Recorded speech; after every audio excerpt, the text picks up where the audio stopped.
नमस्कार दोस्तों, कैसे हैं आप सब। उम्मीद करता हूं आप सब अच्छे होंगे। हमारी जो प्रीवियस ईयर की श्रृंखला चल रही है यूपी टेट जूनियर में, उसके अंतर्गत आज हम बाल विकास के सेक्शन को देखेंगे जो 2013 में पूछा गया था और प्रीवियस ईयर बहुत ही महत्वपूर्ण भूमिका निभाता है। तो चलिए देखते हैं प्रश्नों की श्रृंखला को।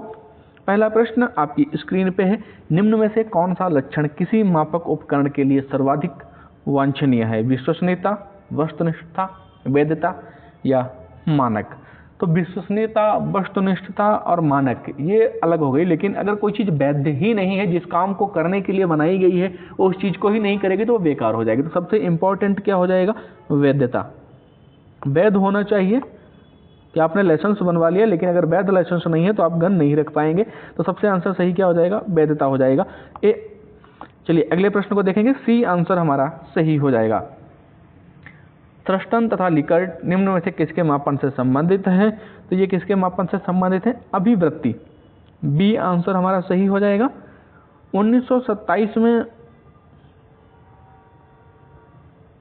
थ्रस्टन ने अभिवृत्ति मापन के लिए एक तुलनात्मक निर्णय के नियम का प्रतिपादन किया था, जो अभिवृत्ति मापन का पहला परिष्कृत मापक था। सन 1932 में लिकर्ट ने फिर कब 1932 में लिकर्ट ने अभिवृत्ति मापन की योग निर्धारण विधि को विकसित किया था। तो सही आंसर हो जाएगा अभिवृत्ति बी। अगले प्रश्न को देखेंगे। उत्सुकता परीक्षण निम्न में से किसका घटक है? तो ये सृजनात्मकता का है। ये आंसर सही हो जाएगा। मनोवैज्ञानिक वेरोन ने, नाम लिख देता हूं मैं, सृजनशील बालकों की निम्न विशेषताएं बताई हुई थी। लगभग में 5 बताई हुई थी। कौन कौन सी थी 5? स्वतंत्र निर्णय लेने की क्षमता, जटिल समस्याओं में रुचि लेना, एक साथ अनेक समस्याओं पर ध्यान केंद्रित करने की क्षमता, मौलिकता से परिपूर्ण और उत्सुकता। चलिए अगले प्रश्न को देखेंगे। निम्न में से कौन सृजनात्मकता से संबंधित नहीं है? तो आप सभी लोग जानते हैं मौलिकता, प्रवाह, उपयोगिता ये तो संबंधित है, लेकिन मितव्ययिता यह संबंधित नहीं है। नेगेटिव हमें जहां दिखता है हमें नेगेटिव को हाईलाइट करके इसको उड़ा देना है। सी आंसर सही हो जाएगा। ये प्रश्न यूपी टेट पीआरटी के लिए भी बहुत ही महत्वपूर्ण है, सी टेट के लिए भी बहुत ही महत्वपूर्ण है। तो ऐसा नहीं है कि अगर जूनियर के लिए है तो हम पीआरटी वाले नहीं देखेंगे या सी टेट वाले नहीं देखेंगे, सभी लोग इसको देखेंगे। सीडीपी, बाल विकास, ये सारा एक ही पोर्शन है, एक ही सेक्शन है, कहीं से कुछ भी पूछा जा सकता है। चलिए अगले प्रश्न को देखेंगे।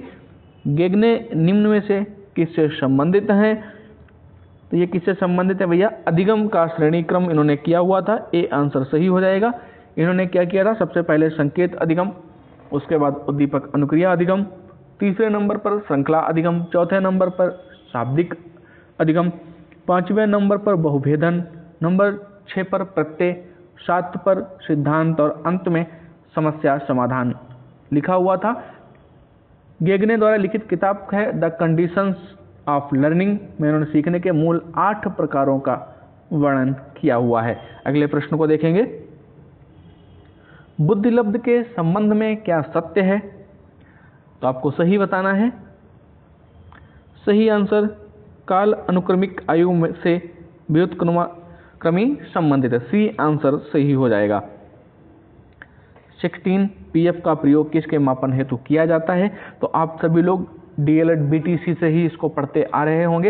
ये व्यक्तित्व मापन से संबंधित है। सी आंसर सही हो जाएगा। अगले प्रश्न को देखेंगे। बुद्धि का तरल मोजक मॉडल किसने दिया था? तो ये केटल महोदय ने दिया हुआ था। ये आंसर हमारा सही हो जाएगा। चलिए अगले प्रश्न को देखेंगे। बच्चे के संज्ञानात्मक विकास हेतु उत्तम स्थान है। उत्तम स्थान क्या है? विद्यालय एवं कक्षा का वातावरण। डी आंसर सही हो जाएगा। हम प्रश्नों को फटाफट देखते हुए चलेंगे, क्योंकि एक व्याख्यात्मक हल के लिए आप क्लासेस ज्वाइन कर सकते हैं। जो सीडीपी की क्लासेस हमारी चल रही हैं चैनल पर, आप जाइए और बिल्कुल बेसिक से सीडीपी को देखिए। बहुत ज़्यादा उसमें परिभाषाएं नहीं है, सिर्फ प्रीवियस ईयर प्रश्न जो उत्तराखंड, मध्य प्रदेश, छत्तीसगढ़, दिल्ली, बिहार इन परीक्षाओं में पहले से पूछे गए हैं। बहुत ही इंपॉर्टेंट प्रश्न है, 4-4, 5 बार परीक्षाओं में पूछे गए हैं। उन प्रश्नों से मैं प्रैक्टिस करवा रहा हूं आपकी। चलिए इसको देखते हैं। अभिप्रेरणा के स्रोत कौन कौन से हैं? तो आप सभी लोग जानते हैं जब आवश्यकता होगी तभी आपके अंदर अभिप्रेरणा भी जागृत हो जाएगी। चलिए अगले प्रश्न को देखेंगे। सही आंसर ए हो जाएगा। व्यवहार में होने वाले स्थायी परिवर्तन जो अभ्यास के कारण होते हैं उनको क्या कहा जाता है? तो उनको सीखना कहा जाता है। ए आंसर सही हो जाएगा, सीखना। अगले प्रश्न को देखेंगे। निम्नलिखित में से कौन सा कारक स्मृति से संबंधित नहीं है? नहीं को मैंने पहले ही बताया था, आप क्या करेंगे, हाईलाइट कर लेंगे। तो अनुभूति आंसर सही हो जाएगा। अगले प्रश्न को देखेंगे। मैस्लो के अभिप्रेरणा सिद्धांत को क्या कहा जाता है? तो मैस्लो का जो अभिप्रेरणा सिद्धांत है इसको आवश्यकता का सिद्धांत भी कहा जा सकता है। अभी प्रीवियस प्रश्न में हमने देखा था। प्रधानाध्यापक या वरिष्ठ शिक्षक के लिए विद्यालय में कौन सी नेतृत्व शैली बेहतर होगी? तो प्रजातांत्रिक नेतृत्व। अगले प्रश्न को देखेंगे। मानसिक स्वास्थ्य के नियमों को खोजना और उन्हें बनाए रखना अध्ययन का केंद्र बिंदु है। यह परिभाषा किसकी है? 10 बार पूछी गई है ये। तो ये ड्रेवर महोदय की है। ये पीआरटी में भी प्रश्न है, आप लोग जाकर के देख सकते हैं। जो पीआरटी के मैंने प्रीवियस ईयर करा रखे हैं, सीटेट में भी है। तो इसीलिए कहता हूँ आप सभी प्रश्नों को देखते हुए चलिए। 15 प्रश्न हो गए हैं। कैसे रहा है आपका अभी तक स्कोर? चेस तथा कार्ड को निम्न में से किस में वर्गीकृत किया जा सकता है? तो इसको बौद्धिक खेलों में वर्गीकृत किया जा सकता है। सी आंसर सही हो जाएगा। चेस तथा कार्ड एक ऐसे हैं बौद्धिक खेल। अभिव्यक्ति संप्रत्यय क्या है? तो संज्ञानात्मक, संवेगात्मक और क्रियापरक, ये सभी में आ जाएगा। डी आंसर सही हो जाएगा। मनोवैज्ञानिकों के अनुसार बुद्धि कैसी होती है? सीखने की क्षमता, अमूर्त चिंतन की योग्यता। तो ए और बी दोनों सही हो जाएंगे। चलिए अगले प्रश्न को देखेंगे। प्रेरणा का वही संबंधी उपलब्धि से है जो अधिगम का किससे है? बोध से है। किससे है? बोध से। सही आंसर सी हो जाएगा। अगले प्रश्न को देखेंगे। थार्नडाइक के व्यक्तित्व के वर्गीकरण का आधार क्या था? तो इनका चिंतन और कल्पना। डी आंसर सही हो जाएगा। अगले प्रश्न को देखेंगे। हम प्रश्नों को फटाफट देखते चलेंगे, बहुत समय नहीं खराब करना चाहेंगे क्योंकि क्लासेस से आप बिल्कुल बेसिक से पढ़ेंगे। तो क्लासेस को फटाफट ज्वाइन कर लीजिए, चैनल को सब्सक्राइब कर लीजिए जिन लोगों ने अभी तक चैनल को सब्सक्राइब नहीं किया हुआ है। निम्नलिखित में से कौन सा भूलने का सिद्धांत है? देखिए आप कैसे कैसे घुमा घुमा के प्रश्न पूछे जा सकते हैं। प्रतिपकारी अवरोध। बी आंसर सही हो जाएगा।